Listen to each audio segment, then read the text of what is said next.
ಶಿವಮೊಗ್ಗದಲ್ಲಿ ಇವತ್ತು ಮಧು ಬಂಗಾರಪ್ಪನವರ ಪರವಾಗಿ ಎಚ್ಡಿಕೆ ಪ್ರಚಾರವನ್ನ ನಡೆಸ್ತಾರೆ.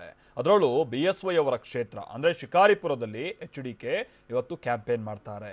ಇನ್ನು ಜೆಡಿಎಸ್ ಕಾಂಗ್ರೆಸ್ ಮೈತ್ರಿ ಅಭ್ಯರ್ಥಿ ಮಧು ಬಂಗಾರಪ್ಪನವರನ್ನ ಗೆಲ್ಲಿಸಿಕೊಂಡು ಬರಲೇಬೇಕು ಅನ್ನುವಂತ ನಿಟ್ಟಿನಲ್ಲಿ ಪಣ ತೊಟ್ಟಿದ್ದಾರೆ. ಶಿಕಾರಿಪುರ ಪಟ್ಟಣ, ಸೊರಬ ತಾಲೂಕಿನ ಆನುವಟ್ಟಿ ಹಾಗೆ ಭದ್ರಾವತಿ ಆನವೇರಿಯಲ್ಲಿ ಇವತ್ತು ಪ್ರಚಾರ ಕಾರ್ಯ ನಡೆಸ್ತಾರೆ. ಮೈತ್ರಿ ಅಭ್ಯರ್ಥಿಯಿಂದ ಬಹಿರಂಗ ಸಮಾವೇಶ ಕೂಡ ಇದೆ.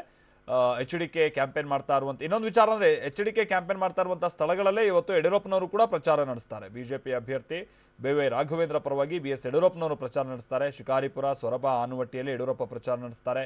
ಆನುವಟ್ಟಿಯಲ್ಲಿ ಸಂಜೆ ಬಿಜೆಪಿ ಒಂದು ಬಹಿರಂಗ ಸಮಾವೇಶವನ್ನು ಆಯೋಜನೆ ಮಾಡಿದೆ. ನಟಿ ಶ್ರುತಿ ಅವರು ಕೂಡ ಸೇರಿದಂಗೆ ಜಿಲ್ಲೆಯ ಹಲವು ಬಿಜೆಪಿ ಮುಖಂಡರು ಕೂಡ ಭಾಗಿಯಾಗ್ತಾರೆ ಈ ಸಮಾವೇಶದಲ್ಲಿ ಅಂತ ಗೊತ್ತಾಗ್ತಾ ಇದೆ.